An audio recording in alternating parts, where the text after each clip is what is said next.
Assalamualaikum warahmatullahi wabarakatuh. Salam sejahtera untuk kita semuanya. Terima kasih buat teman-teman yang sudah join ya. Ada Dipa Psikologi ya, yang digawai sama Mas Silman dan juga Mbak Nuram. Juga rekan Anindita ya. Ya, yang ada masih di mana? Di mana ya? Di mana sih Kendal ya kalau nggak salah ya. Oke, baik. Nah, ketemu dengan saya, host yang kece. Di di sini kita akan sharing-sharing ya. Judulnya atau temanya yaitu terkait sama Corona sedelok wae. Ya. Terus kekancan sak lawase ya, bolonen sak lawase ya, gitu ya. Nah, pembicaranya nanti akan hadir bareng dengan kita yaitu Mas Imam Faisal ya. Beliau ini adalah dosen Universitas Muhammadiyah Purwokerto. Ya. Dan terima kasih juga buat Bu Dekan yang sudah join. Oke. Nah, mungkin langsung aja ya kita ajak buat Mas Imam Faisal buat gabung ya, buat join. Nah, sembari menunggu Mas Faisal buat join, saya akan kasih pengantar sedikit. Sebagaimana yang kita pahami ya, ada banyak yang kemudian bahkan sampai orang-orang atau istilahnya apa ya, ada yang dijauhi, ada yang boleh dibilang ya curiga gitu loh sama orang lain, bahkan sama temannya sendiri, sama tetangganya. Karena apa? Terutama yang istilahnya apa ya, yang dari nakes ya atau tenaga kesehatan ya. Sampai kemudian sama tetangga itu istilahnya dijauhi karena khawatir kalau istilahnya tertular lah, kira-kira seperti itu ya. Bahkan juga ada yang memang entah seperti apa secara agama, tetapi nanti kataan tinjau secara psikologis ya. Misalnya pemakaman korban yang bukan korban, iya korban ya bener ya, yang memang kemudian terkena wabah corona, dan kemudian ya ada paradigma stereotip yang ada di masyarakat, curiga seperti itu ya, yang kemudian dijauhi. Padahal kita berharapnya kan corona itu ya sementara aja lah, dan kekancan pertemanan kan ya selawase ya, kira-kira seperti itu. Oke, buat Mas Imam Faisal boleh nih buat langsung join atau masih bikin kopi sepertinya ya. Iya. Oke. Nah, itu kita berharap memang sih kita social distancing atau yang kemudian berubah di physical distancing gitu ya. Berpisah secara fisik tapi bukan berarti bukan gitu ya. Berjarak tetapi bukan terpisah. Yeah. Ya memang sih kita berjarak tetapi kita bukan berpisah karena kita membiarkan orang-orang untuk bisa masuk ke lingkaran kita. Iya. Nah, mudah-mudahan Mas Dwi Aryo Nugroho, terima kasih sudah join. Terus kemudian Gisel juga sudah join, terima kasih ya.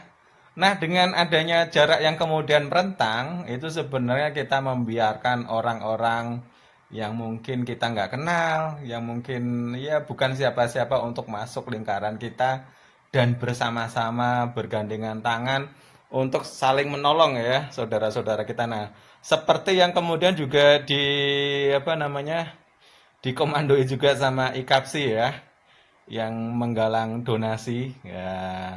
Apa yang kira-kira dibutuhkan bisa dicek di timeline-nya ataupun iya benar ya, postingan-postingan di IKAPSI ya. Nah, apapun itulah ya, yang bisa berkontribusi dana ya dana, yang berkontribusi ide ya ide. Pokoknya semuanya kita bareng-bareng berkontribusi. Oke ya, oke, oke. Yang ini Mas Imam Faisal, yes lagi. Kayaknya baru apa baru ini ya nungguin anak ya. Dan kemudian ada terima kasih Mas Kurnianto yang sudah gabung. Nah ini bicara kita spesial ya. Halo Mas Imam Faisal. Halo Mas, Alhamdulillah. Gimana kabarnya? Alhamdulillah masih bertahan di rumah. Iya.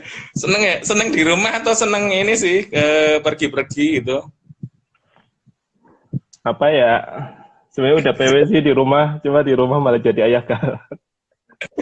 Alhamdulillah. Jadi Mas Imam ini putranya berapa sekarang berarti ya? Alhamdulillah, Satu ya? alhamdulillah satu, Usia? satu. Usia? Berapa Usia ya? berapa?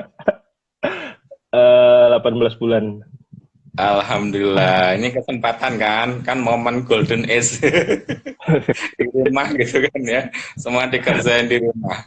Nah, sebagaimana Iya, tema kita, Mas Imam, saya panggilnya Mas aja ya, walaupun eh, biar kelihatan saya lebih muda lah. Atau kita sama-sama lah ya. Terima kasih buat Tegar yang sudah join.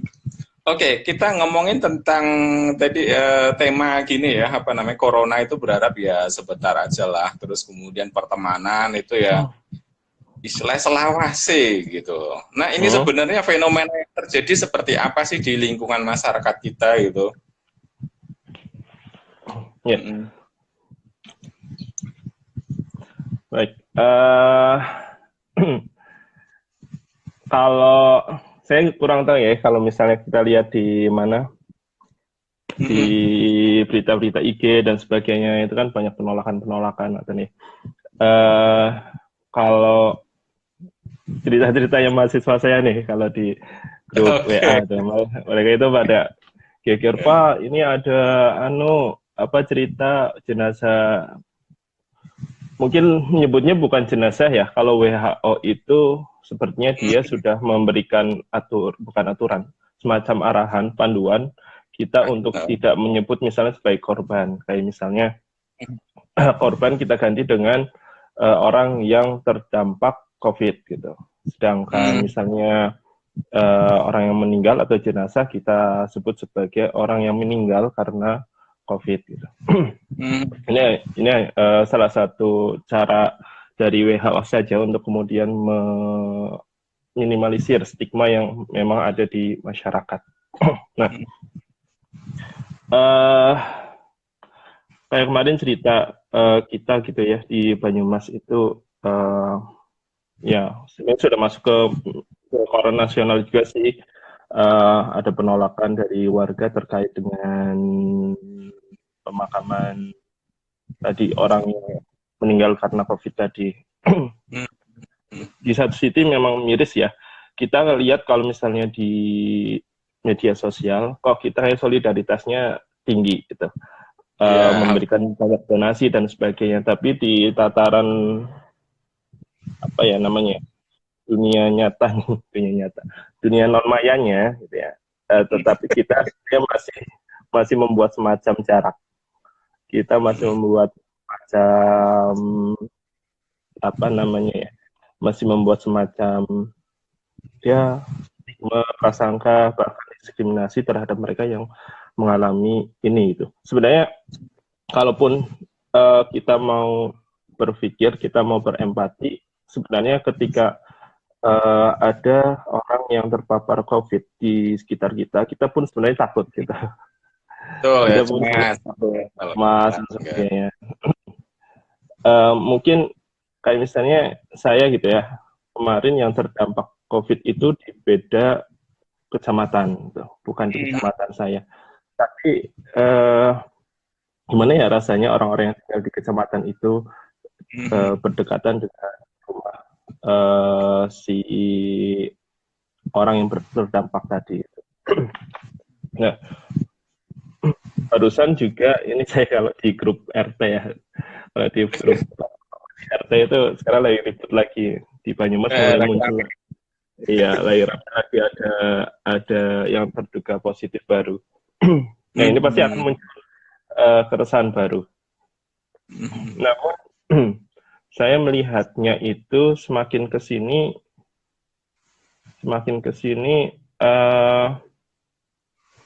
apa ya namanya ya?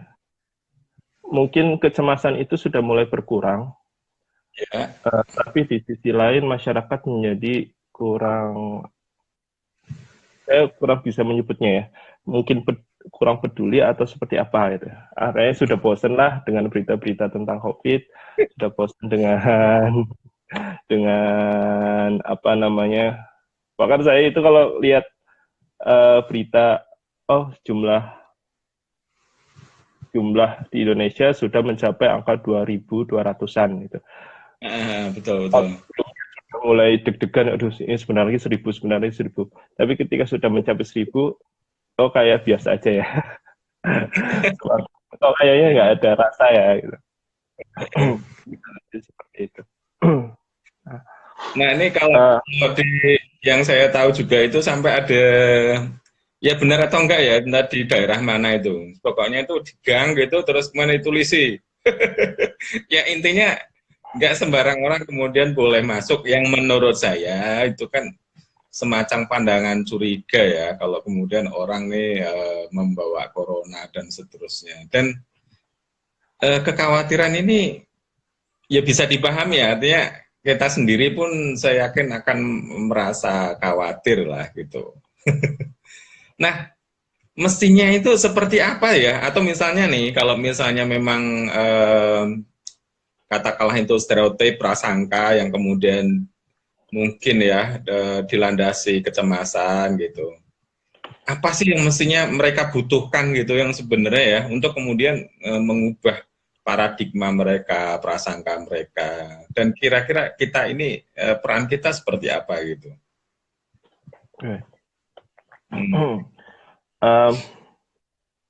Kalau saya merujuk pada panduannya WHO ya untuk meminimalisir stigma yang dimunculkan akibat ini gitu ya, akibat COVID ini. Yang pertama kita mengubah kata-kata yang biasa kita gunakan, kayak misalnya awal-awal dulu muncul itu fenomena Wuhan gitu. Jadi kita mengidentifikasi bahwa penyakit ini dengan sebuah tempat gitu, sehingga ini menjadi sebuah diskriminasi. Kita menggunakan, akhirnya kemudian sekarang kita sudah terbiasa dengan istilah COVID-19 gitu dibandingkan Corona Wuhan. Jadi kita menggunakan seperti tadi gitu ya, menggunakan atau merubah kata-kata yang mungkin menimbulkan entah kecemasan atau bahkan stigma yang berlebihan, kayak misalnya jenazah, korban dan sebagainya, kita ganti dengan orang-orang yang misalnya terdampak dengan COVID, orang-orang yang meninggal karena COVID dan sebagainya. Yang kedua, kita lakukan peran kita masing-masing saja. Kalau misalnya saya, ya misalnya kita saya misalnya gitu ya sebagai pengajar ya, saya berperan untuk bagaimana menimbulkan atau menumbuhkan optimisme pada mahasiswa saya gitu. Kalau misalnya saya di kelas online itu saya sudah memberikan materi tentang COVID, dia sudah bercurhat, Pak ini COVID bisa kayak gini enggak, gitu, ini enggak, dan sebagainya gitulah. Ternyata semua mahasiswa juga cemas. Di grup yang lainnya, Pak ini ada jenazah apa namanya cerita tentang penguburan orang yang meninggal karena COVID, mau dikubur, istrinya mati semua Pak. Ada gitu. Kecemasan itu ya semacam itu ya, kecemasan. Ya tugas kita dengan peran kita masing-masing. Kalau misalnya mungkin Mas Pariman sebagai misalnya penulis atau bahkan sebagai apa sih Mas?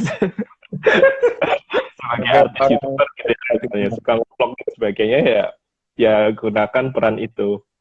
Saya mahasiswa ya gunakan peran-peran sebagai mahasiswa untuk mungkin mempromosikan solidaritas sosial ke masyarakat. Terus yang ketiga, komunikasi yang baik gitu ya. Artinya kita memberikan fakta-fakta terhadap fenomena ini. Kita mendukung adanya solidaritas sosial. ke masyarakat gitu ya. Memang kita takut gitu ya. Memang takut iya, tapi tidak kemudian menjadikan kita itu renggang solidaritas sosialnya. Sehingga kemudian kayak kita kuat di media sosial, tapi kita lemah di tataran realitasnya. Kalau misalnya di IG dan sebagainya itu di WA saling support dan sebagainya. Tapi kalau di tataran realitas ternyata kita masih agak apa gitu ya. Ya sebenarnya ini wajar karena mungkin ketidaktahuan kita saja katanya. Kan informasi kayak misalnya apakah kemudian orang yang sudah dimakamkan itu masih bisa nular gitu ya. Bagi orang yang mungkin kurang informasi kan ini menjadi sebuah ketakutan. Orang yang kurang informasi kan menjadikan menjadi sebuah kecemasan. Sehingga ya mungkin tugas kita untuk kemudian mempromosikan informasi-informasi yang benar, informasi-informasi yang memang itu valid untuk disebarkan ke masyarakat. Nah, sebenarnya kalau tinjauan entah medisnya atau mungkin Mas Imam udah membaca ininya ya. Kalau orang yang sudah meninggal dalam arti jenazah atau mayat ya, itu ada istilahnya kemungkinan buat katakanlah bisa menulari nggak sih sebenarnya?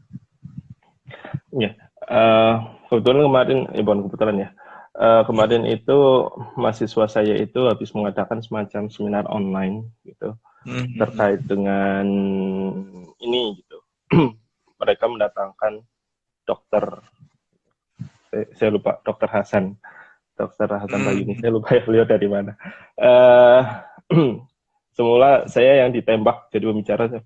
Loh, emang saya ahli medis apa, nanti kalau misalnya pun saya bisa menyampaikan tentang itu gitu ya kapasitas saya sebagai orang psikologi ya kurang pas gitu.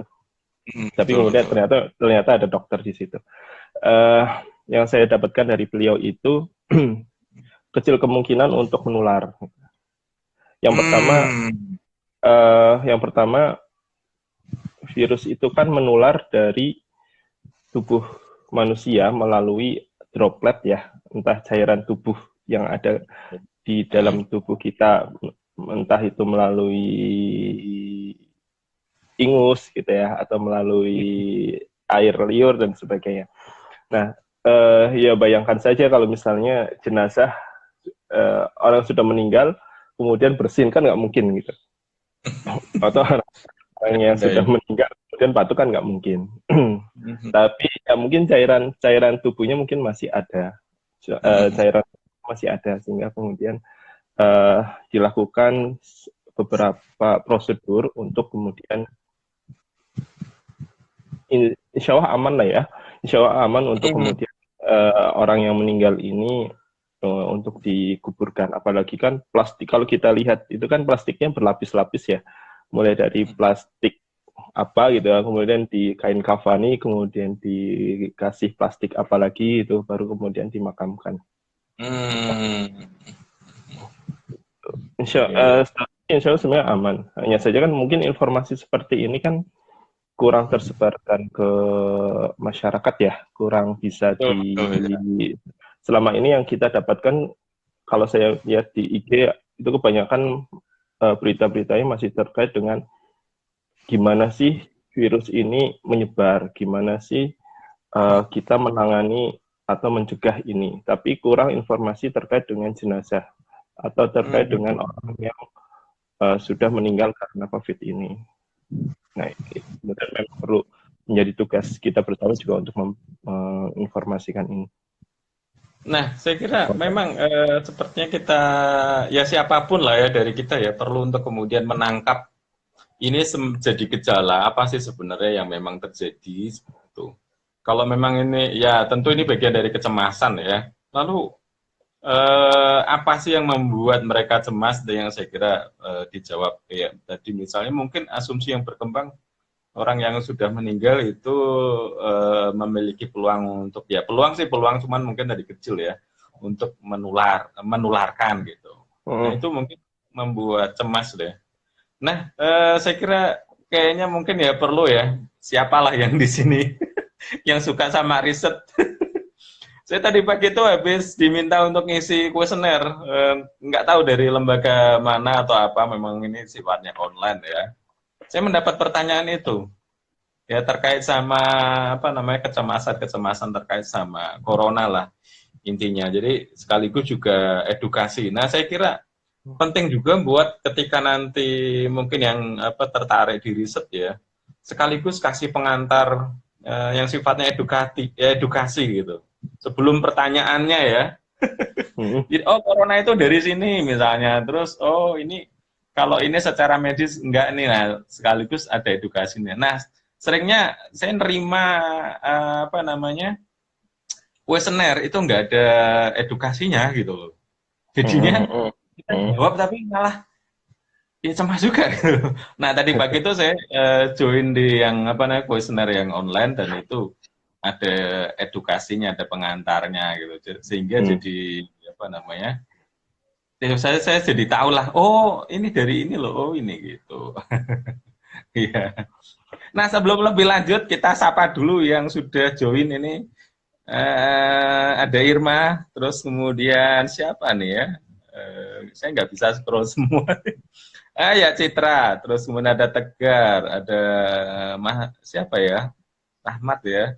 Terus Ainu Nidyar, terus siapa lagi ya? Ramadan, wah ini sebentar lagi Ramadan, nih Ramadannya sudah. Oke. Puasa. Iya nggak berasa kan ya. Nah, ada lagi yang tadi mau nanggapi atau ada yang mau disampaikan sepertinya tadi. Iya.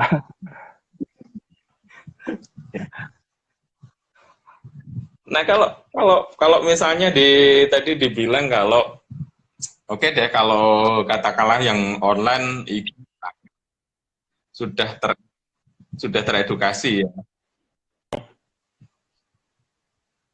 Iya. Nah, buat yang masyarakat ke bawah belum gitu. Nah, itu gimana itu untuk katakanlah langkah-langkahnya gitu? Untuk masyarakat ke bawah itu gimana ya Mas? Kayak ujian skripsi. Saya nggak nguji loh, ini sharing loh kita. Ya barangkali mungkin ada dari.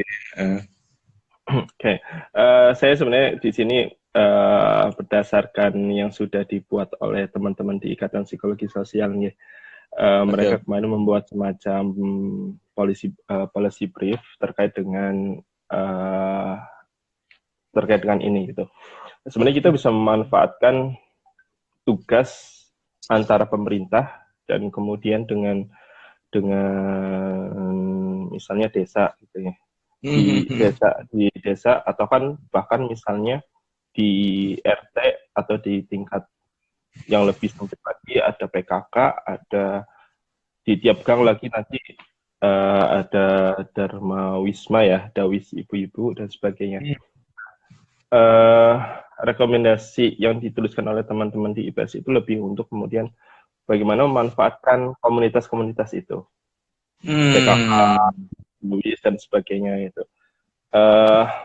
Kayak misalnya gini ya, bulan ini tuh Dawisnya istri saya itu lagi nggak jalan gitu.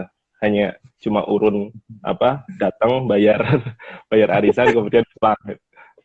Iya betul. Tahu biasanya sih ada rapat RT tapi ini lagi nggak.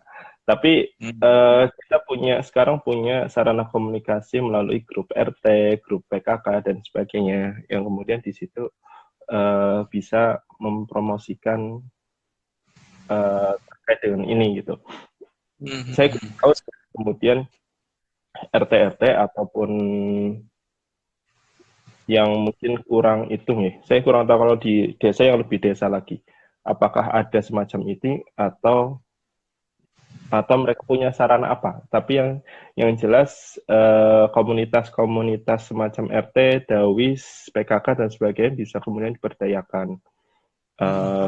Bimbing oleh pemerintah misalnya melalui Dinkes atau melalui apa gitu. Kayak kemarin terakhir akhir Maret apa ya, di rumah ibu saya gitu ya di Brebes itu mengadakan pengajian.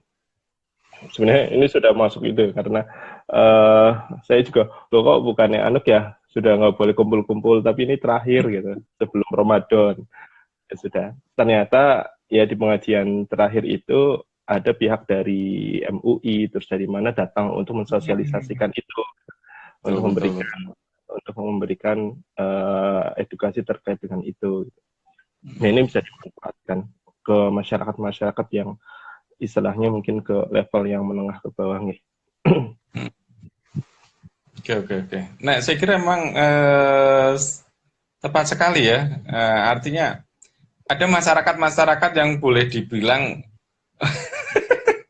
yang mereka dengar itu ya lebih percaya itu ya mungkin ustadznya di musola, mungkin ya Hmm, gitu kan, Pak Kiainya, atau hmm, Pak RT-nya, Pak Lurahnya. Kalau orang di luar itu nggak dipercaya ya, ya artinya ya masyarakat percayalah orang yang setiap hari mereka ketemu, yang kemudian memang di struktur masyarakat punya posisi ya seperti itu ya. hmm, Nah hmm. mungkin sudah selayaknya buat kita dorong, atau mungkin ada yang join di sini, ada yang Pak RT seperti itu, mungkin ada komunitas RT se-Indonesia.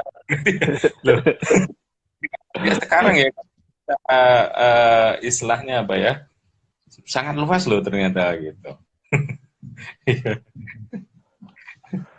Ya itu juga bisa sih Mas. Kayak tokoh-tokoh masyarakat selain tadi ya komunitas-komunitas semacam itu, komunitas-komunitas lokal lah istilahnya. Betul, betul.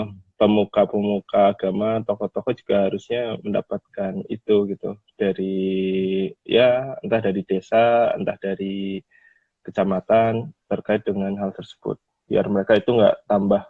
Ini masyarakat sudah bias kognitifnya sudah luar biasa gitu. Kemudian ditambah dengan apa namanya? Dengan pendapatnya si tokoh masyarakat jadi tambah ruwet lagi. Akhirnya kecemasannya lebih lebih lagi gitu ya.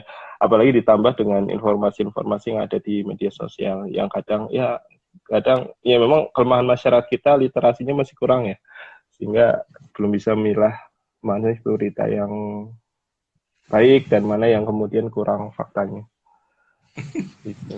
Tapi saya kira memang mungkin sumber informasinya kurang beragam ya. Jadi mungkin kalau kalau di survei gitu, apakah dapat informasi dari medsos atau dari situs atau dari katakanlah televisi atau dari yang mana? Mungkin memang dominannya mungkin di televisi ya.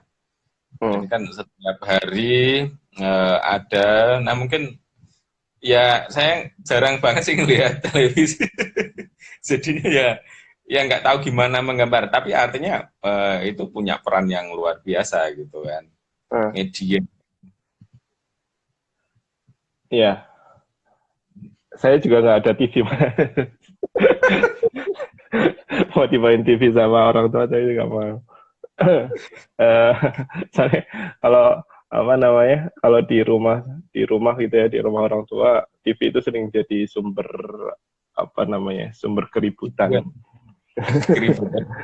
Iya, tadi kan apa? eh Nanti ya, ayah saya ngomong ini, berpendapat ini, ibu saya berpendapat ini, ya, akhirnya udahlah saya nggak mau bawa TV di rumah.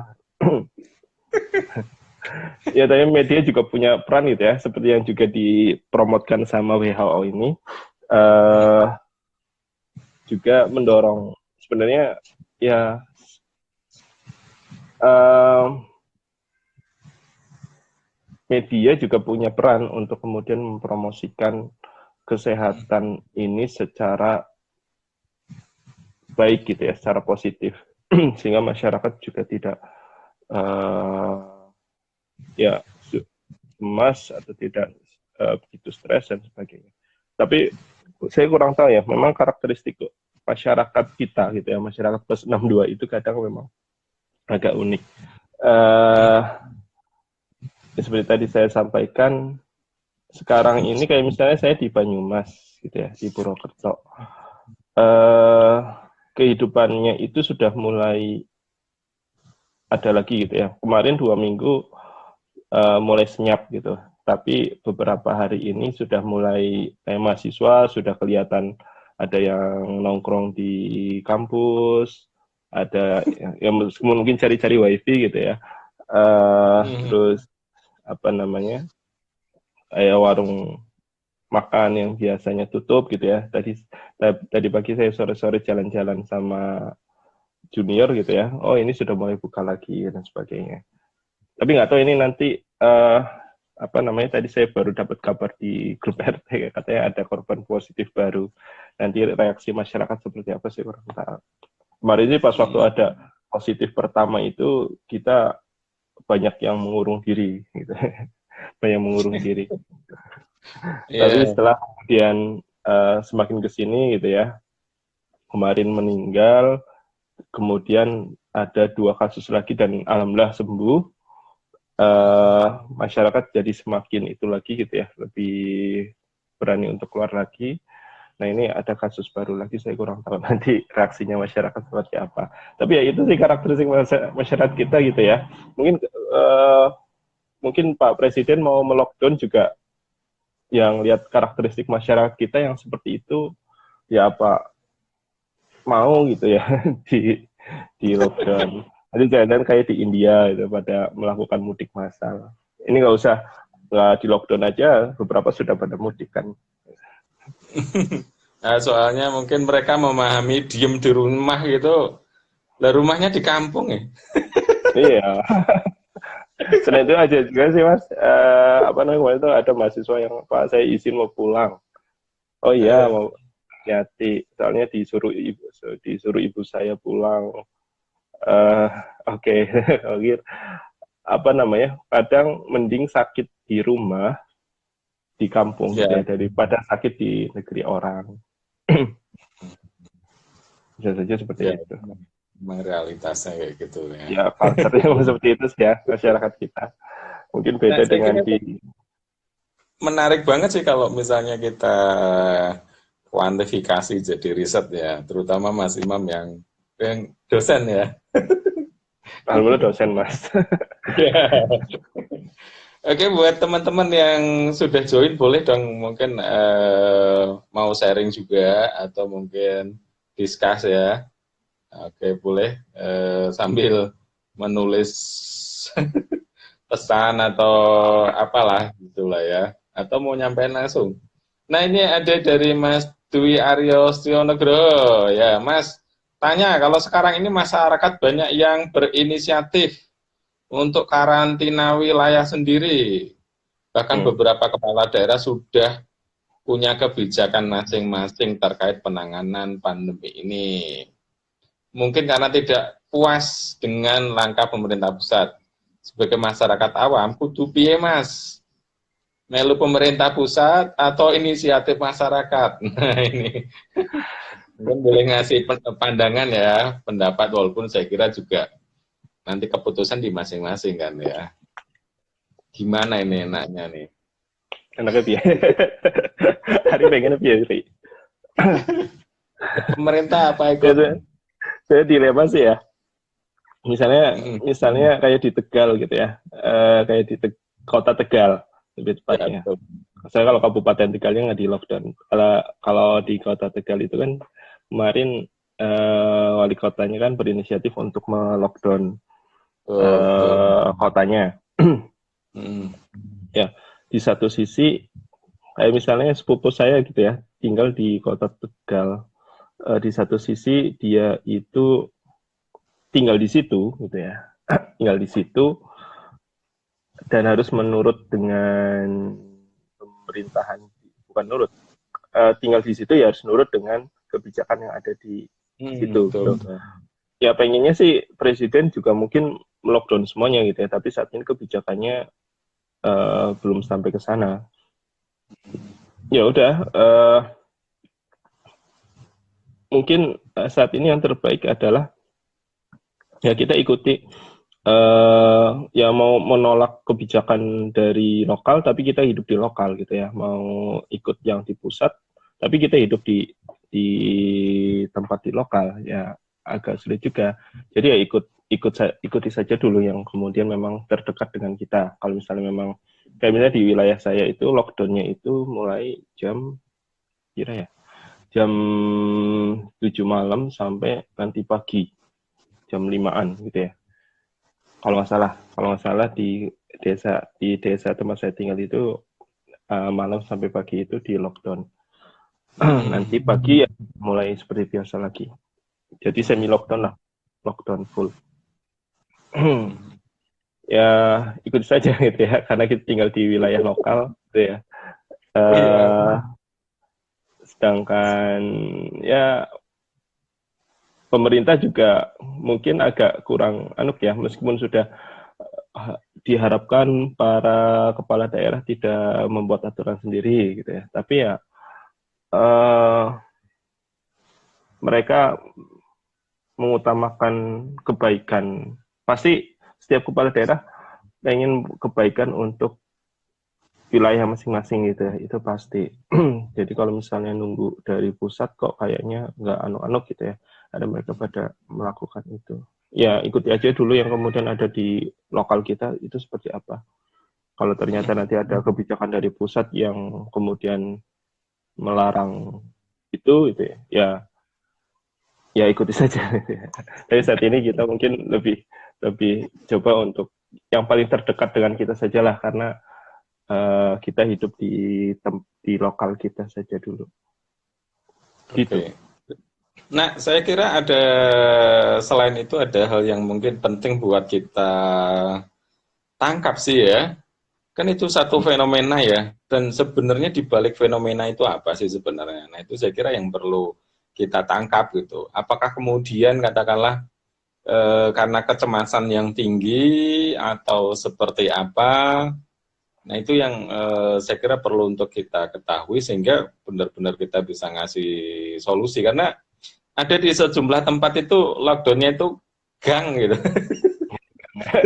Disemprot lagi ya. Sampai 20 hanya dua gang yang memang itu jalan buat umum, lainnya tutup semua. Ya, memang ada seperti itu. Ya itu bagian dari proteksi ya. Nah, kita menangkap bahwa memang di belakangnya kan memang ada kecemasan itu. Nah, kemudian kalau kemudian kan ada juga yang kemudian sudah coba untuk di lockdown tapi kemudian ngumpul lagi ya, mungkin karena di balik itu ada kebutuhan ekonomi ya, yang itu juga terutama kebutuhannya yang setiap hari atau income ya, kalau dia nggak aktif nggak ada income kan gitu kan. Nah itulah untuk Mas Dwi dan juga rekan-rekan, ini IKAPSI ini sedang menggali donasi juga nih, kesempatan saya buat promosi. Menggalang donasi. Nah, kemarin ada diskusi terkait sama istilahnya apa ya? Ya untuk mengatasi kecemasan itulah. Misalnya sudah coba untuk di karantina, di lockdown, tapi kok juga kemana-mana gitu kan ya. Itu kan berangkatnya dari kebutuhan ekonomi yang memang yang mengharuskan harus pergi gitu, nggak bisa untuk di rumah aja. Nah itu yang kemudian coba untuk dikasih solusi. Maka buat rekan-rekan boleh untuk kemudian ngasih donasi ya. Iya. Ada di tagline-nya nih. Ada di postingan IKAPSI. Silahkan dikepoin. Saya nggak hafal soalnya.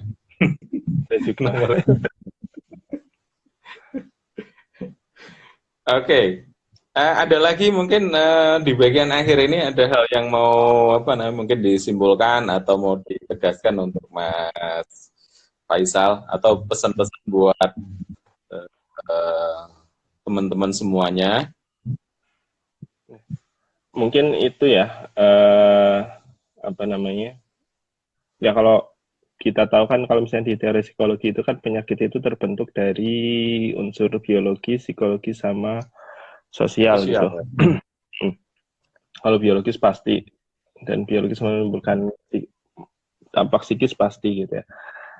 Tapi ya terkadang ada masalah sosial yang kurang menjadi perhatian kita bersama, yang mana ya bisa jadi sebuah sesuatu yang positif, bisa menjadi sesuatu yang negatif.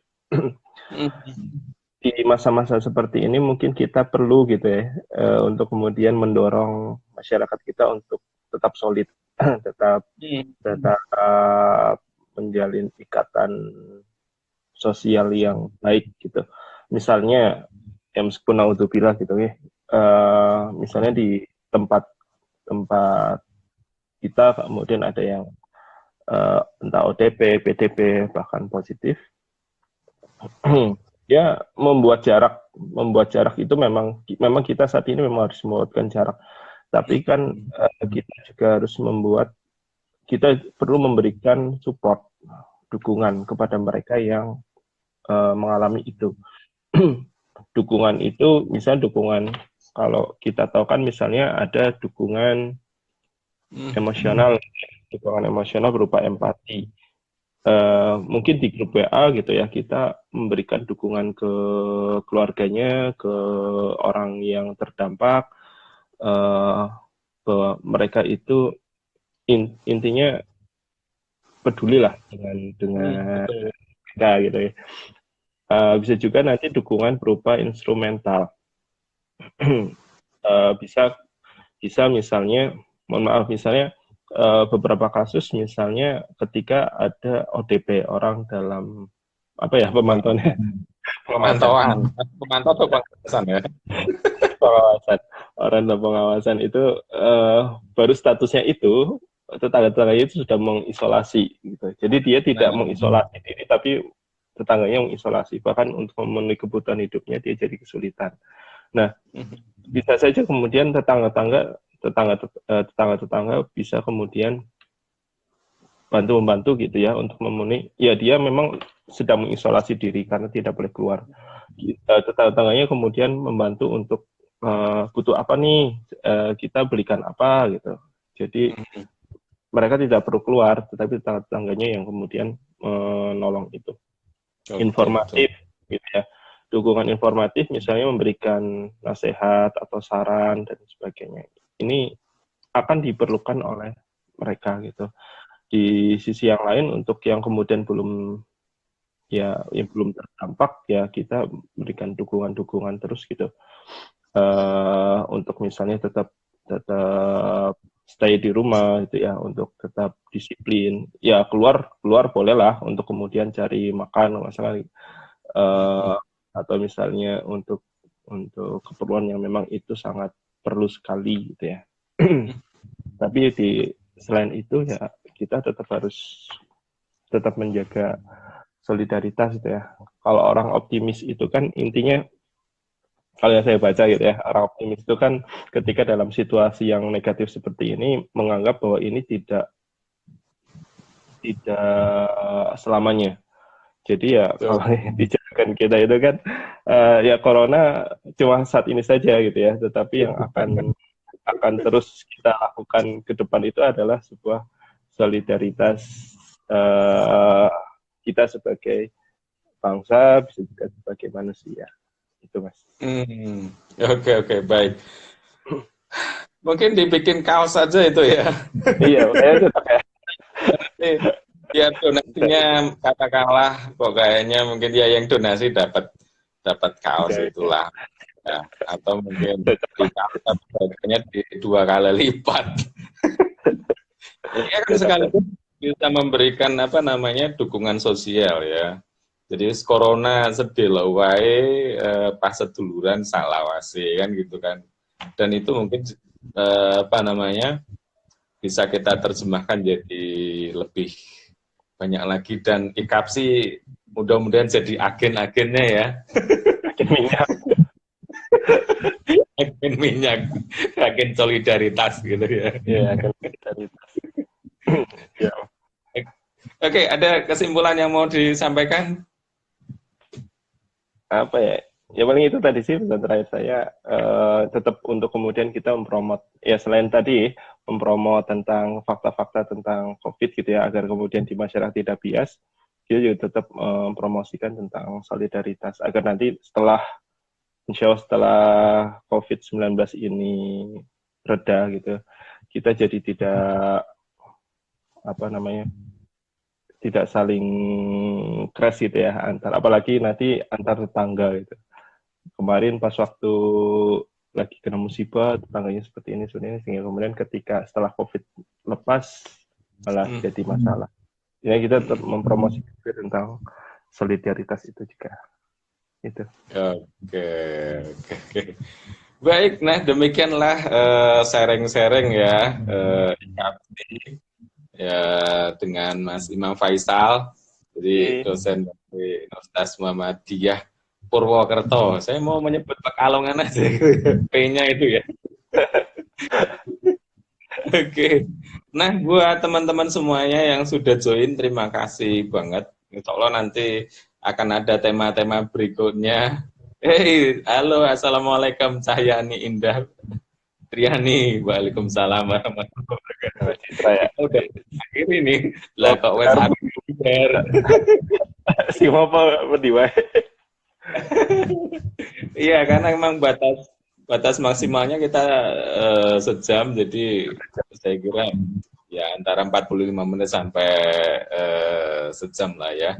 Nah, informasi buat teman-teman semua, kita terbuka untuk sharing. Ayo kita kolaborasi, jadi semuanya boleh nanti secara bergantian. Ya. Harapannya kalau bisa setiap hari dan nggak melulu saya jadi Cahyani Indah Triani bisa jadi host lah ya. Mbak Citra, sangkatan saya Mas. Lah iya, kan jadi host. Habis nikah ya. Ya. Atau mungkin jadi namanya pembicaranya. Saya kira semua. Saya berpesan mewakili IKAPSI walaupun saya nggak merepresentasi juga gitu kan ya. Ini dari saya sendirilah. Mohon untuk disampaikan ke teman-teman, untuk semuanya kita bergerak melalui akun ini ya, IKAPSI, untuk kita kolaborasi, untuk berkontribusi. Ya sharing-sharing seperti ini, ya monggo lah mau setiap hari atau beberapa waktu dalam sepekan. Gitu ya Mas Imam ya, betul ya? Oh iya Mas, kita juga di Banyumas ini sekarang baru dibuat ya grup WA sih. Sekarang kita ada grup IKAPSI Undip Panginyongan.